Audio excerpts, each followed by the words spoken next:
Matinale sur la radio-télévision nationale congolaise. La remise sur rail du train urbain pourrait servir d'alternative de transport routier pour faire face aux embouteillages. Vous avez constaté le week-end dernier, il y a eu des embouteillages monstres.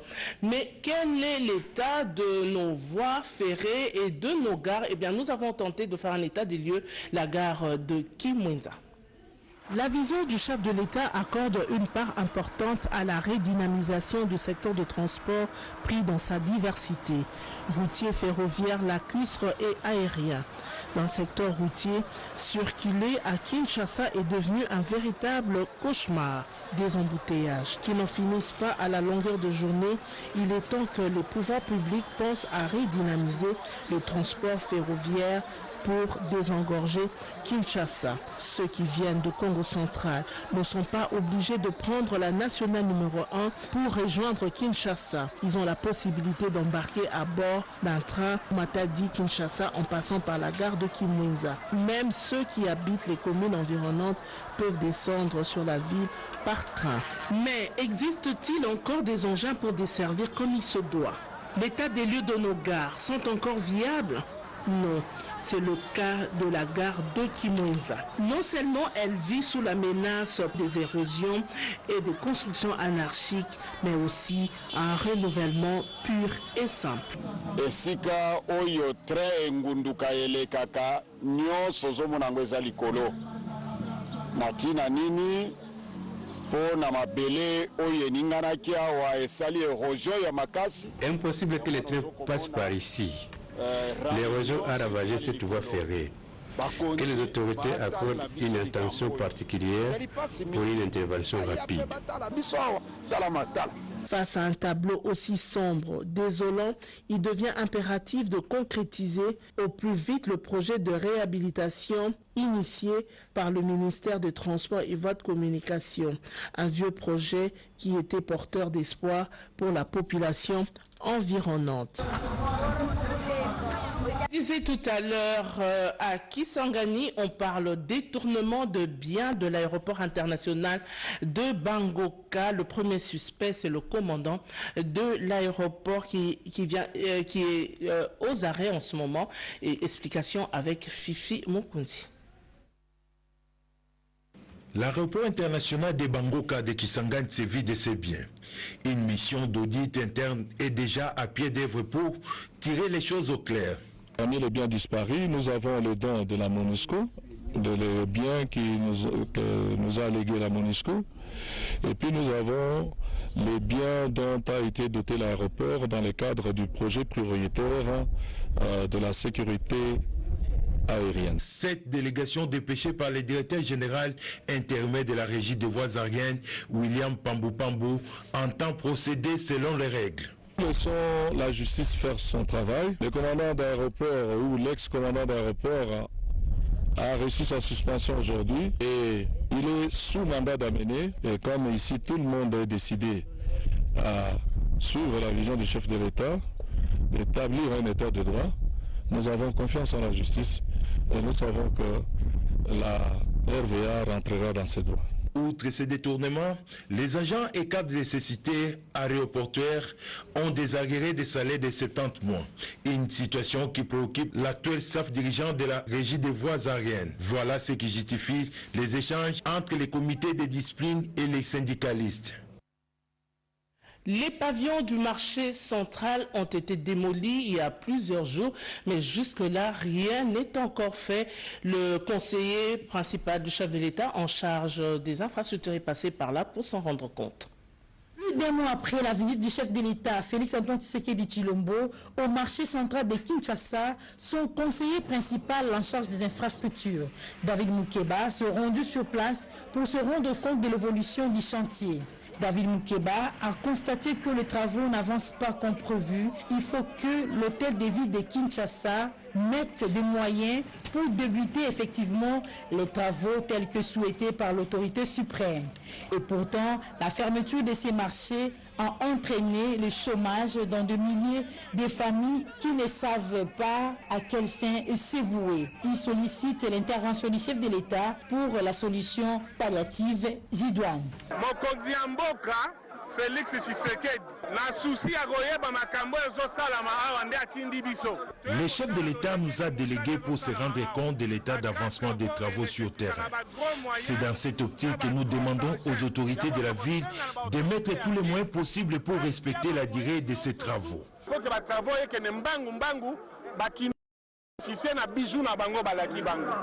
Bien avant cette descente, David Moukeba est allé inspecter les travaux des routes nationales numéro 1 au P4 347 qui a été coupé en deux au niveau de Massamouna après la pluie diluvienne qui s'est abattue dernièrement dans la ville du Kwilu. Il en a profité pour rendre visite à un digne fils du pays, Gaëtan Mwanakasala, qui a une ferme de 14 et 15 hectares de manioc et autres produits de première nécessité. Question d'encourager la promotion d'agriculture mécanique initiée par ses compatriotes. C'est dans le but de protéger les espèces sauvages et les parcs nationaux que le ministre de l'Environnement et Développement durable a échangé avec la délégation du programme mondial contre la criminalité phonétique et forestière. Lopez Kakouba, reportage. Les assurances ont été faites au ministre de l'Environnement et Développement durable, Maître Claude Nyamugabo Baziboué, au cours des fructueux échanges concernant la coopération entre l'Office des Nations Unies contre la drogue et les crimes et le gouvernement congolais afin de combattre les crimes liés aux espèces sauvages et exploitation illégale des ressources naturelles en République démocratique du Congo. Cet organisme du système des Nations Unies s'est dit prêt à appuyer les corps de protection de parcs nationaux avec notamment la formation de la chaîne pénale, mais également la répression des crimes forestiers. Les enquêtes ainsi que toute l'interaction au niveau de la loi et la justice seront également concernées, à en croire M. Georges Eduardo Rio, chef du programme mondial contre la criminalité faunique et forestière, qui recevait le ministre de l'Environnement, Claude Nyamugabo Baziboué. We're going to try to support nous allons supporter le ministère et le corps PPN avec des formations en ce qui concerne la chaîne pénale. Nous sommes très conscients en fait, du travail et du danger que court le corps PPN dans l'effort qu'ils font dans leur travail. Et c'est une discussion qu'on aura avec eux pour voir comment on peut réduire ces risques-là avec notre intervention en RDC. L'hôte du gouvernement congolais se faisait accompagner de Tchèque Ousmane Touré, le coordonnateur régional de cette structure. Preuve de plus de l'efficacité de la diplomatie environnementale déployée par la République démocratique du Congo, dans la mesure où cet organisme des systèmes des Nations Unies veut développer une intervention opérationnelle avec les corps de protection de parcs nationaux de la RDC, qui du reste étaient représentés à cette entrevue par le biais du général David Kitenge, chef des opérations et renseignements de ces corps. Et puis un atelier a été organisé toujours dans le cadre de la protection de l'environnement, qui convergent vers le besoin urgent d'identifier et de renforcer la lutte contre la criminalité liée aux richesses naturelles de la RDC. Des réflexions couchées par les participants venus de plusieurs agences qui œuvrent dans le secteur de lutte contre la criminalité phonique ainsi que la corruption. Parmi eux, quelques magistrats congolais de l'appareil judiciaire, ils ont tous passé au peigne fin les aspects pénaux et civils des crimes environnementaux caractérisés par le braconnage sans relâche, les trafics illégaux des espèces animales et végétales protégées et tant d'autres. Pour arrêter cette hémorragie et réprimer ces crimes qui constituent une menace au développement socio-économique, voire politique de la RDC, plusieurs recommandations ont été formulées et seront soumises au chef de l'État, Félix Antoine Tshisekedi Tshilombo et autres institutions de la République pour leur implication et l'application de toutes ces recommandations, parmi lesquelles la création d'une chambre spécialisée des cours et tribunaux pour réprimer toute forme de criminalité phonique et des espèces végétales protégées, le renforcement du cadre réglementaire de tous les services afin de le rendre cohérent en particulier le service organisant la CITES et les task force.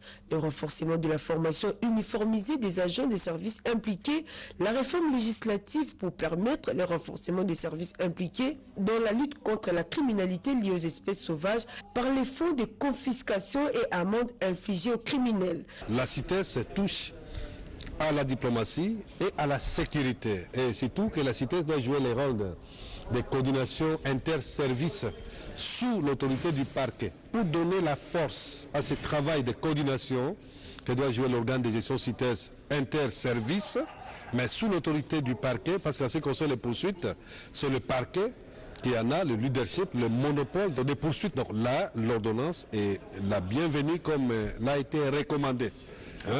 Tous les participants à la TD. L'Office des Nations Unies de lutte contre la drogue et le crime ONU-DC, qui a organisé et appuyé ces assises du 6 au 9 avril 2021, tient au renforcement de la chaîne pénale pour contrer ces crimes organisés liés aux espèces protégées et la création d'une plateforme des magistrats de la CAC. Nous allons parler culture avec des nouveaux livres sur le marché congolais. Sylvain Tchikoji et Roger Kapalaï sont des grandes plumes en République démocratique du Congo. Chacun de ces professeurs d'université vient d'enrichir le marché avec des nouveaux livres. Des ouvrages, des écritures, des choix éditoriaux. Philosophe Sylvain Tchikoji Mbumba porte son regard sur la gestion des institutions sociales et ressources humaines. Cet ouvrage est la conséquence immédiate des enseignements dispensés à l'Institut national de travail social, INTES. La question concerne à la fois des étudiants, des chercheurs, des employeurs et des syndicalistes. Sylvain Tchikoji Mbumba plonge le lecteur dans le management des ressources humaines. 3 chapitres répartis sur 84 pages. L'on aborde les fonctions essentielles de la gestion des institutions sociales, les notions fondamentales de la gestion des institutions ainsi que l'éthique professionnelle et la bonne gouvernance. Sociologue de formation et professeur d'université, Roger Kapalaï est dans une démarche ethnographique. Son choix est porté sur le peuple Bindi Mbagani du Kasaï central. Il est préoccupé de cerner la question d'acculturation et d'intégration de ce peuple dans l'espace kassaïen. Cette étude assez originale tente d'apporter suffisamment de lumière sur la connaissance exacte des Babinji. Pour y arriver, l'auteur situe le peuple au centre de son étude dans un environnement politique, géographique et socio-économique. Le professeur Roger Kapalaï constate que l'acculturation a été favorisée par le système socioparental bilatéral, le brassage culturel, les influences de l'ère précoloniale et post-coloniale. Nous apprenons que la fondation Jacques Kabula Katwe a célébré ses 15 ans d'existence. C'était le samedi 10 avril dernier. La fondation Jacques Kabula Katwe, en sigle FJKK, a fait le carton plein à l'occasion de la célébration de ses 15 ans d'existence. Plus de 10 000 membres ont pris d'assaut l'espace Balis Square à Lubumbashi. Ils ont réservé un accueil triomphal au président national, Jacques Kabula Katwe, et gouverneur du Haut-Katanga, qu'accompagnait son vice-gouverneur Jean-Claude Canfoy. Créé en 2006 dans les territoires des Kambov, par l'actuel numéro 1 de la province Cuprifère, la FJKK milite pour l'unité de toutes les communautés et leur développement. Elle a posé plusieurs actions sociales dans le Haut-Katanga et ailleurs sur tout le territoire national, comme ont eu à le souligner les différents intervenants. Dans son allocution, le visionnaire de la fondation et gouverneur de province, interrompu à plusieurs reprises par des salves d'applaudissements, a remercié ses membres pour avoir fait de lui, aux dernières élections, député national et provincial. Jacques Kabula Katwe a aussi rendu hommage au président de la République pour la confiance placée en lui et promis d'accompagner Félix Tshisekedi jusqu'en 2028.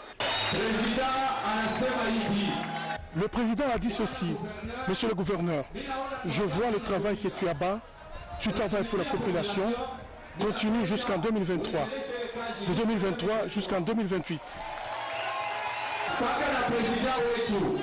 Toujours avec notre président Félix-Antoine Tshisekedi, comme il nous maintient en poste de gouverneur, nous disons aussi qu'il restera notre président de la République.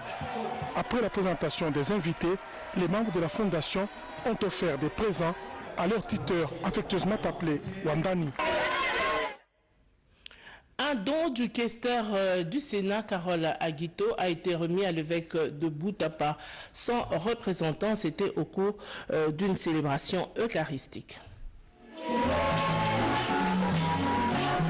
En sa qualité de fille du Bazuélé et de chrétienne catholique, l'honorable sénatrice Carole Aguito Amela, questeur de la Chambre haute du Parlement, a pris une part active à la célébration du jubilé d'argent de Monseigneur Joseph Bangabane, évêque du diocèse de Bouta, qui totalise à ce jour 25 ans de ministère épiscopal, c'est dimanche 11 avril 2021.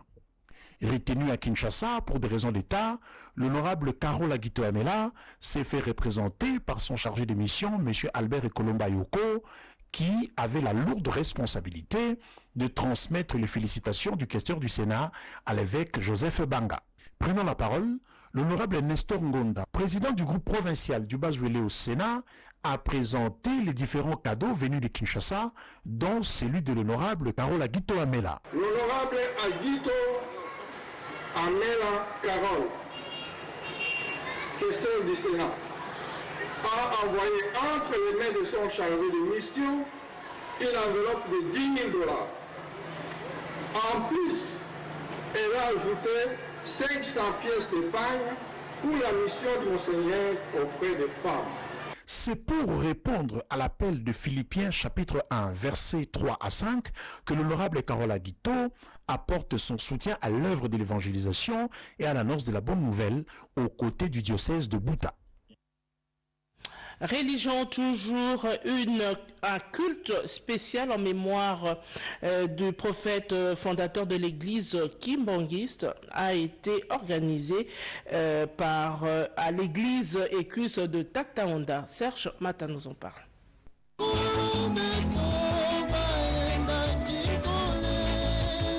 À l'instar d'autres fidèles kimbanguistes, aussi bien congolais qu'étrangers, la synergie des forces vives juvéniles Nekongo, conduite par l'honorable sénateur Rolile Lunzazi, initiateur de la fondation qui porte son nom, toute cette jeunesse Nekongo qui compte la province du Congo central et d'autres parties du pays ont communié comme une seule personne, avec la grande communauté kimbanguiste, à travers une participation effective aux festivités du centenaire de l'église de Jésus-Christ par le prophète Simon Kimbangu, dans la cité sainte d'Enkamba, Nouvelle-Jérusalem au Congo central. Bravant les intempéries et autres obstacles routiers, rencontrés le long de la nationale numéro 12 qui va de la cité de Mbanzangungu en Kamba, cet élu des élus du Congo central, accompagné d'autres leaders de la jeunesse Nekongo, qui s'est transformé en un court moment à un cantonnier manuel, a mis à profit son séjour dans cette partie du pays pendant les festivités du centenaire pour renouveler son engagement spirituel à Dieu et cristalliser sa foi chrétienne dans le strict respect des us et coutumes ainsi que des enseignements dogmatiques du kimbanguisme, des attitudes qui imposent un strict respect historico-spirituel à la date du 6 avril 1921. Comme vous le savez, c'est un événement planétaire qui eu un 6 avril 1921 où un prophète a été ressuscité pour parler de la liberté de l'homme noir et de la place de l'homme noir dans la société ou dans ce monde. Aux années 50-55, partant de la conférence de Bandung jusqu'au mouvement de Ghana où on a parlé des indépendances des pays africains. Mais ce prophète-là, il a parlé de cela. Bon, aujourd'hui, c'est 100 ans. Dans la cité sainte de Kamba, l'honorable sénateur Rolile Nzazi, accompagné d'autres jeunes Nekongo à côté d'autres sommités politico-administratives congolaises, ont assisté à toutes les cérémonies qui ont marqué les festivités du centenaire de l'église kimbanguiste, parmi lesquelles le culte d'action de grâce, la visite au mausolée du prophète Simon Kimbangu et surtout de son musée et autres sites de la cité sainte d'Enkamba, Nouvelle-Jérusalem, des kimbanguistes. Merci Pierre Mbouyou. L'Art Bozamassé me charge de vous dire merci d'avoir suivi ce journal. Prochain rendez-vous avec l'actualité, c'est à 10h.